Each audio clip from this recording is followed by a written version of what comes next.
আর কেউ পায়ের আঘাতে স্ট্যাম্প ভাঙবেন না, আর কেউ আম্পায়ারের সঙ্গে তর্ক করে টিমকে মাঠ থেকে তুলে আনবেন না, আর কেউ নিয়ম ভেঙে দলের জন্য শ্রীলঙ্কার কাছে ভিলেন সাজবেন না, কেউ আর নিয়ম ভেঙে নিয়ম গড়বেন না। বিদায়। হ্যাঁ, ক্রিকেটটাকেই বিদায় জানাবেন সাকিব। সবেমাত্র টেস্ট আর টি-20 শেষ, ওয়ানডেতেও আর মোটে কয়টা দিন। তবে কি শুধু সাকিবেরই দেশের কাছে ঋণ, নাকি সাকিবের নামেই দেশের ক্রিকেটের সুদিন? উত্তর খোঁজার চেষ্টা প্রতিবেদনার। রাত্রি এখানে স্বাগত সান্ধ্য শাখে, কিষানকে ঘরে পাঠায় যে আলোপথ, বুড়ো বটতলা পরস্পরকে ডাকে, সন্ধ্যা সেখানে জড়ো করে জনমন। সুকান্ত ভট্টাচার্যের কবিতা চিরদিনের, চিরদিনের কবিতা দুঃখের বিদায়ের। বিদায় নিয়েছেন সাকিব আল হাসানও। ভক্তরা ভুল করে বলেন, তোমাকে মনে রাখবে 22 গজেরও ঘাস, তোমায় মনে রাখবে অনন্ত আকাশ। তবে সত্যি কি তাই? মনে রাখার অভ্যাস আছে এই দেশের মানুষের? মাঝে মধ্যে উত্তরটা না।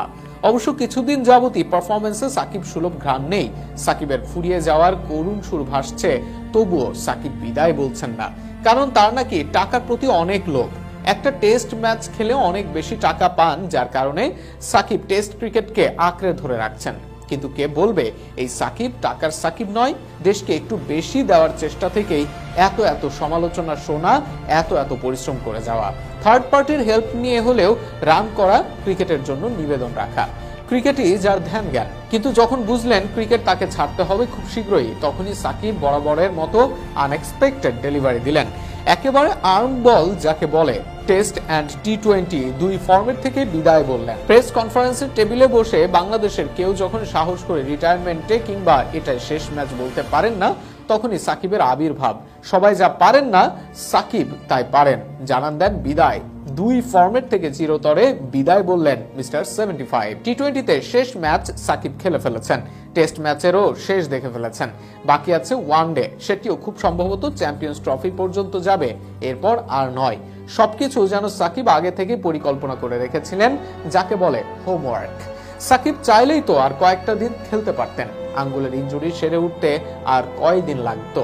কিন্তু সাকিব চাননি এমনটা হোক। দলের বোঝা নিয়ে দলকে সার্ভিস দিতে চাননি সাকিব। নাকি এবারের সমালোচনাটা একটু বেশি গায়ে মেখেছিলেন সাকিব আল হাসান? হয়তো হবে, নয়তো না। সাকিব বিদায় বলছেন, এটাই আপাতত খবর। নিন্দুকদের জন্য যা আনন্দ, উপলক্ষের সবচেয়ে বড় আয়োজন। ক্রিকেট ইতিহাসের সেরা অলরাউন্ডারের বিদায়ে নিন্দুকরা খুশি হলেও ক্রিকেটের 22 গজ মিস করবে সাকিব আল হাসানকে। ভক্তদের সুরে মিলিয়ে তাই বলতে হয়, তোমায় মনে রাখবে 22 গজের ওই ঘাস, মনে রাখবে অনন্ত আকাশ।